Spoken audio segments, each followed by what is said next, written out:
एक खूबसूरत सोच हजारों खूबसूरत चेहरों से बेहतर है।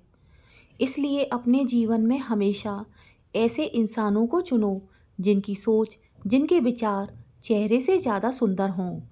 एक बार ट्रेन में एक बहुत ही सुंदर महिला ने प्रवेश किया और उसकी सीट एक ऐसे पुरुष के बगल में थी जिसके चेहरे पर जले के निशान थे और उसके एक हाथ भी नहीं था। उसने टीसी को बुलाकर कहा, मैं इस आदमी के बगल में नहीं बैठ सकती। एक तो इनके हाथ भी नहीं हैं और इनके चेहरे के कारण मेरे अंदर एक घृणा वाली स्थिति भी पैदा हो रही है।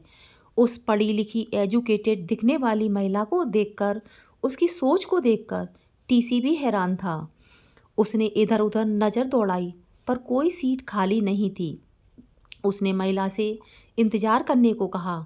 वह टीसी अपने कप्तान से बात करके वापस आया और उस महिला से कहा, इस पूरी ट्रेन में एक सीट खाली है, वो भी प्रथम श्रेणी के एसी में। हमारे इतिहास में यह पहली बार है कि हम किसी यात्री को थर्ड एसी से प्रथम श्रेणी के एसी में भेज रहे हैं। इससे पहले वह महिला कुछ कहती, टीसी उस पुरुष के पास जाकर बोला, सर, क्या आप प्रथम श्रेणी के एसी में जाना पसंद करेंगे? हम नहीं चाहते कि किसी असभ्य यात्री के कारण आपको असुविधा हो। यह सुनकर उस ट्रेन के डिब्बे में बैठे सभी यात्री खड़े होकर ताली बजाने लगे। यह देखकर उस पुरुष यात्री की आंखें नम हो गईं और वह खड़ा होकर कहने लगा, मैं एक भूतपूर्व सैनिक हूँ।